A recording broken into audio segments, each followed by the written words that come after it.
Pag-usapan natin na itong operation ng Pogo at saka yung sinasabi ni dating Senador Sani Trillanes na tinuturing niyang parang corrupt na administration daw ay ang nakaraang pamahalaan. Ang lupit, ano? Anyway, ngayon unahin natin itong operasyon ng Pogo. Ano ba ang Pogo? Philippine Offshore Gaming Operation. Yung Pogo, under yan ng PAGCOR. Para lang malaman nyo. Yung Pogo, yan po ay gambling, sugal, na pinapatakbo ng Philippine Amusement Gaming Corporation of PAGCOR noong nakaraang administrasyon under former President Rodrigo Roa Duterte.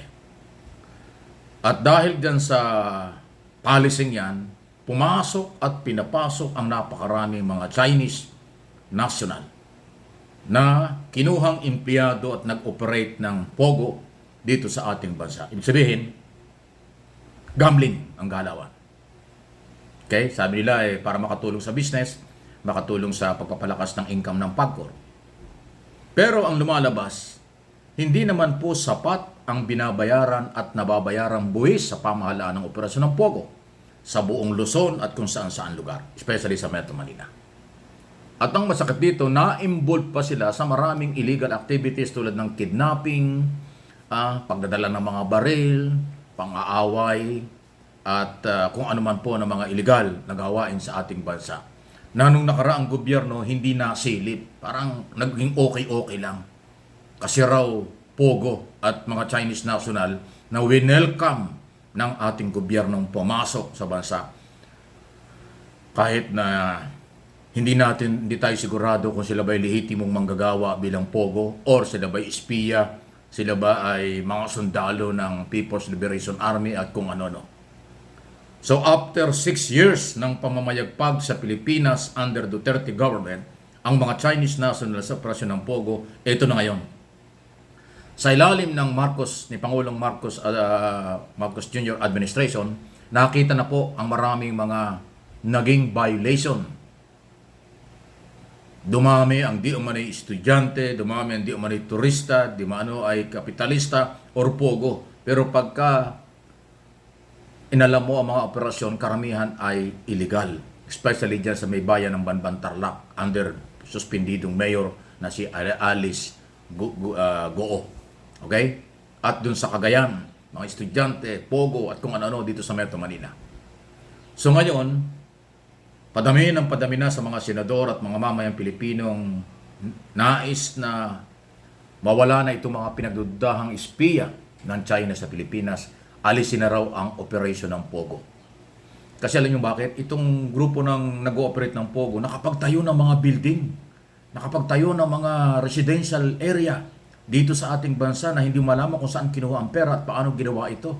Yun nga sa may area ng Parañaque yata, Las Piñas, mayroong lugar dyan na puro Chinese na nakatira. Ang tanong, sila ba'y negosyante? O baka espiya na yan? Dahil ang patuloy na pananakop ng Chinese Coast Guard, Chinese government dyan sa West Philippine Sea.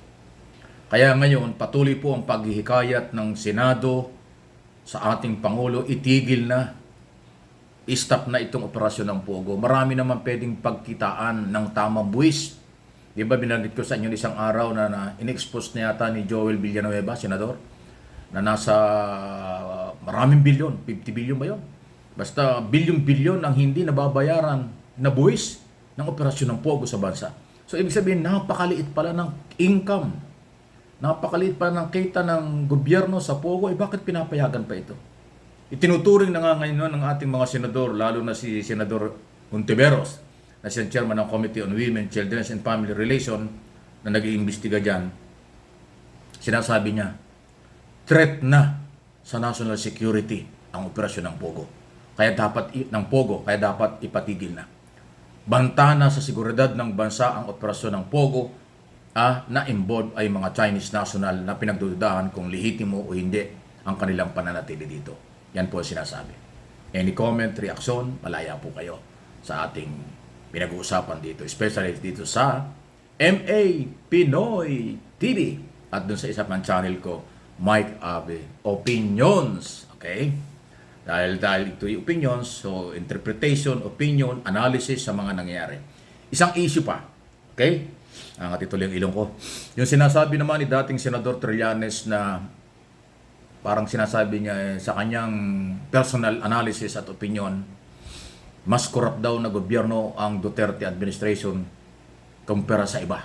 Wow. So, awa yan. Kung niyo mapapansin, ngayon ay continuous na naman po at maraming sinasabi ang dating Senador Trillanes laban sa mga Duterte. Dati namang ginawa niya yan pero wala siyang magawa nung panahon na nakapwesto si Trillanes dahil nalinlang nagamit ng nakaraang gobyerno ang makinarya at saka po ang pagkontrol sa lahat. Kaya nadurog si Trillanes noon. Sinira ang kredibilidad pagkatao ni Trillanes noong nakaraang Duterte administration. Ngayon wala na ang Duterte. Si Trillanes ay civilian, malayang-malaya na kanyang nasasabi ang kanyang mga nalalaman bilang dating senador, dating politiko at dating sundalo. Kung ano ang nangyari sa mga nakaraang gobyerno, kanyang ikinukumpara.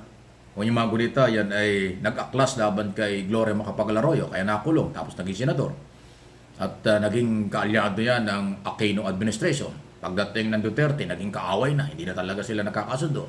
Ay ngayon, Marcos administration na isa siya sa mga tumutulong, rumirespeto at kumikilala sa kakayanan ni Pangulong Marcos at magandang programa ng kasalukuyang pamahalaan. Kaya continuous yung kanyang mga monitoring, pagpapail ng kaso sa mga DDS at mga follower supporters, pag-i-expose ng mga sinasabing di umano'y katiwalian, complainant pa siya before International Criminal Court.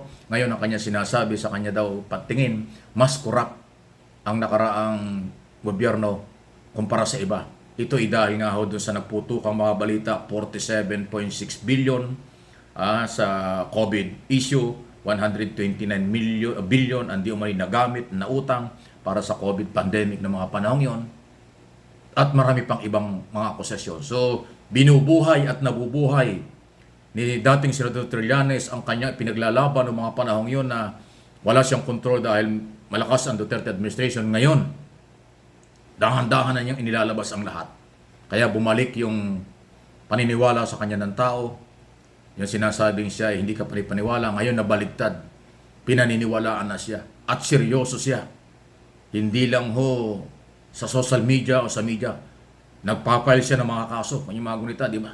Ang dami mga pinapal niyang kaso, complainant sa ICC, complainant sa Prosecutor's Office, at iba pa. So yan po yung galaw ng dating senador. Hindi ko siya kilala ng personal. Akin lang yung iniisa-isa sa inyo ang kanyang mga pinagdaanan noon at kasalukuyan.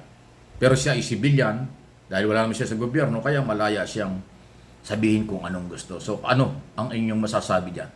Sa napaka-active na monitoring ng Magdalo. Kasi yung si Trillanes, grupo yun ng Magdalo, ng mga dating sundalo. Ang kanilang monitoring sa nakaraang administrasyon at kasalukuyang gobyerno at kung ano ang nangyayari kanilang ini-expose. Any comment or reaction, malaya po kayo dito sa aking mga channel. Like, share, subscribe, follow.